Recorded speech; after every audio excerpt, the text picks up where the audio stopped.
ስንኖር ኢትዮጵያዊ ስንሞት ኢትዮጵያ የተባለው ሐሳብ እኔም የሚገዛኝ ሐሳብ ነው።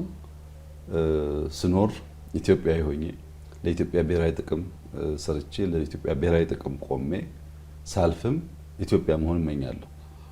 ነገር ግን አንድ ወዳጄ ይሄን አባባል የሚወድና ነገር ግን የሚተች አግላይ ነው አለኝ።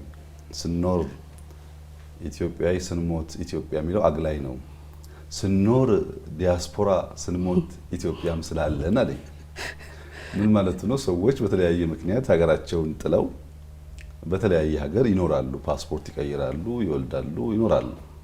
መጨረሻ ግን ብዙዎቹ ሁሉም ባይሆኑ ብዙዎቹ ሲሞቱ ገንዘቡን መክፈል እንኳን ባይችሉ ኢትዮጵያውያን አዋተው ለምነው ተለቅተው አስከሬናቸውን ሀገራቸው ልከው እዚህ ይቀበራሉ።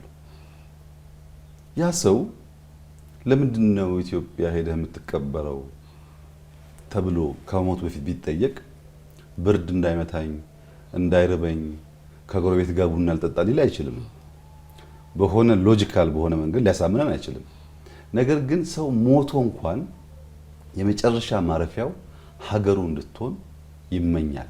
ያ በዚያ ልክ የሚወዳት በዚያ ልክ የሚመኛትን ሀገር ማጽናት፣ መጠበቅ፣ ማስቀጠል ላይ ግን በዚያ ልክ አይተጋም። ለዚህ ነው ብሔራዊ ጥቅም የሚያስፈልገው።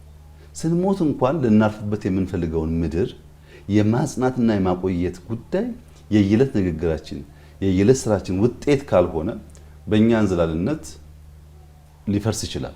ከፈረሰ ደግሞ ስንኖር ካናዳዊ ሆነን ስንሞት ኢትዮጵያ የምንሆንበት ዕድል ያንሳል ማለት ነው። እና በጣም ጥልቅ ሀሳብ በውስጡ የያዘ ነው።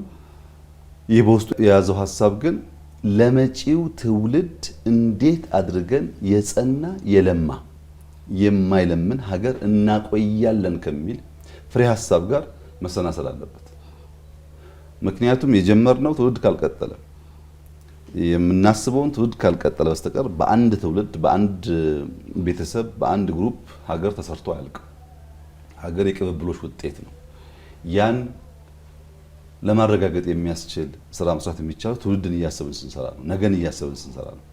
ነገን የምናስብ ሰዎች ግን ዞር ብለን ትናንትናን መመልከት የማንችል ከሆነ ትናንትናችን የዘነጋን እንደሆነ ከትናንትናችን መማር የማንፈቅድ ከሆነ ነገ አይሰራም።